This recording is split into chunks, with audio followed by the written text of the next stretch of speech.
أرواحنا مثل الحمام نشتاق من عام لعام. وتمضي الأيام مسرعة، بالأمس كنا فرحين بقدومك يا شهر الخير، وها نحن اليوم نودعك، لم يتبقى الكثير على رحيلك. بضع أيام وتنغلق أبواب العتق من النيران، بضع أيام ونعود كما كنا، بضع أيام وسيعود بعضنا لهجر القرآن، وستنهينا الدنيا بملذاتها.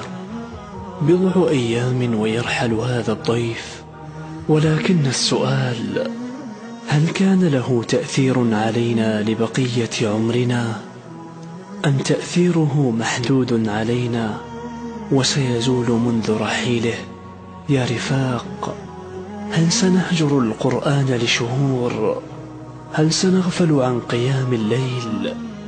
أخشى ذلك، فكم كنا نعيش في سعادة بقربنا من الله، وكم كانت قلوبنا نقية بصحبته، وكم كان منظر المساجد وهي مكتظة بالمصلين يأسرني.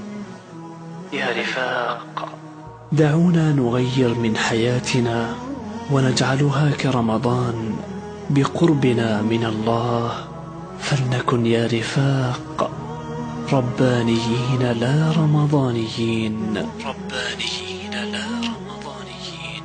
بدل حياتك يا أخي، أقبل لربك باهتمام، جدد حياتك وارتقي إلى الأمام، إلى الأمام. طوبى لمن صام